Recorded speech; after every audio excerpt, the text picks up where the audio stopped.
ছেলে বাবা দুইজনই মাছের পাগল, মাছ দেখলেই তাদের মাথা খারাপ হয়ে যায়, তখনই তাদের মাছ কিনতে হবে, এরকম একটা অবস্থা। তো হ্যালো এভরিওয়ান, জিতুস মম কিচেনে তোমাদের আবারও স্বাগতম। তো দেখো, তোমার দাদা 6 কেজি ওজনে একটা মাছ নিয়ে এসেছিলো। আগের দিন তোমাদের দেখিয়েছিলাম যে একটা মাছে কত পিস মাছ হয়েছে। তো সেই মাছটা কিন্তু আজকে রান্না করেছিলাম।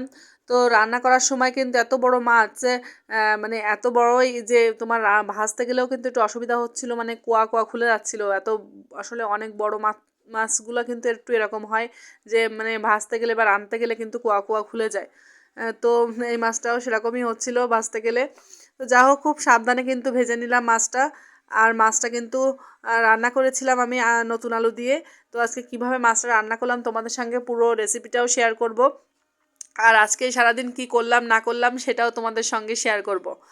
তো প্রথমেই দেখছো মাছগুলোকে কিন্তু ভালো করে ভেজে নিচ্ছি। তো মাছগুলোকে ভালো করে ভেজে নেওয়ার পরে আমি কিন্তু আলুগুলোকেও হালকা করে ভেজে নিব। আলুগুলোকে কিন্তু একটু বড় সাইজ করেই কেটে নিয়েছি। বড় মাছের জন্য কিন্তু আলুটা একটু বড় সাইজ করে দিলেই কিন্তু দেখতেও ভালো লাগে, খেতেও ভালো লাগে। সেই জন্য আমি হালকা লবণ এবং হলুদ দিয়ে কিন্তু আলুগুলোকে হালকা করে ভেজে নিব। এখানে কড়া ভাজার কোনো প্রয়োজন নেই, নতুন আলু এমনিতেই অল্পতেই গলে যায়। তো তারপরে দেখো আমরা অন্য একটা কড়াইয়ে চলে আসলাম। তো কড়াইয়ে কিন্তু আমি জিরা, শুকনো লঙ্কা এবং তেজপাতা ফোড়ন দিয়ে নিয়েছি। আমি কিন্তু এই রান্নাটায় তোমার পেঁয়াজ এবং রসুন কিন্তু কোনোটাই ইউজ করব না। আমরা কিন্তু আসলে বড় মাছগুলোতে কিন্তু পেঁয়াজ রসুন ছাড়াই রান্না করি। তো এটা কিন্তু খেতে অসাধারণ লাগে।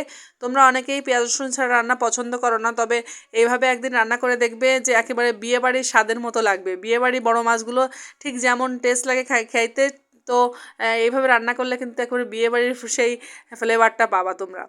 তো প্রথমে কিন্তু গোটা মশলাগুলো আমি ফোড়ন দিয়ে নিয়েছি। তারপরে কিন্তু এখানে অ্যাড করে দিয়েছি তোমার জিরা, শুকনো লঙ্কা এবং আদা বাটা।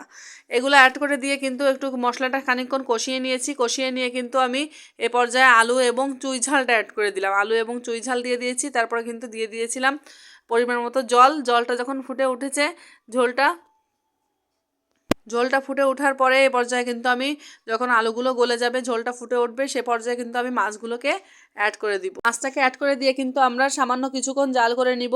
সামান্য কিছুক্ষণ জাল করে নেওয়ার পরে আমরা কিন্তু গোটা এখানে গরম মশলা ব্যবহার করব। গোটা গরম মশলা, এলাচ এবং দারুচিনি আমি কিন্তু বেটে নিয়েছি। তো বেটে কিন্তু সেই গরম মশলা দারচিনিটা এর সাথে অ্যাড করে দিয়েছিলাম। রান্নাবান্না সেরে ছেলেকে নিয়ে একটু নিচে গিয়েছিলাম। তো দেখো, ঠাম্মির কাছ থেকে সে চিপস দেখতে পেয়েছে, দেখতে পেয়ে কিন্তু সে চিপস নিয়ে চলে এসেছে। আর তখনই তাকে ভেজে দিতে হবে, এই জন্য তাকে কিন্তু চিপসগুলো ভেজে দিয়েছিলাম। আর বিকালবেলা কিন্তু ওকে নিয়ে একটু ঘুরতে চলে গিয়েছিলাম। পাশে একটা স্কুল আছে, স্কুলে অনেক বাচ্চারা, ওরা বিকালবেলা কিন্তু একটু প্লে জোন আছে, ওইখানে কিন্তু খেলাধুলা করে মাঠের মতো। তো সেখানে কিন্তু দেখো গিয়ে ও কি আনন্দ করতেছে। আসলে শহরে আমরা যারা থাকি তাদের বাচ্চারা আসলে কিন্তু কখনোই এভাবে খোলা স্পেসটা আসলে পায় না খেলাধুলার জন্য। সারাক্ষণ ঘরের ভিতরেই ফোন নিয়ে থাকে, টিভি নিয়ে থাকে। আসলে না হয় ঘরোয়া কোনো খেলনা, ঘরে বসেই খেলনা নিয়ে খেলাধুলা করে। তো এরকম খোলা স্পেস কিন্তু আসলে ওরা সচরাচর পায় না। তো আমি তো চেষ্টা করি একটু ফ্রি টাইম পেলেই ওকে নিয়ে একটু বাইরে বেরোতে, ঘুরতে। তো আসলে যারা শহরে থাকে তাদের সব মায়েরই উচিত, মা বাবা প্রত্যেকেরই, যে একটু টাইম বের করে বাচ্চাকেও একটু নিয়ে বাইরে বেরোনো, যাতে ওরাও একটু বাইরের পরিবেশটা দেখতে পায়, একটু মনের আনন্দ ঘুরে বেড়াতে।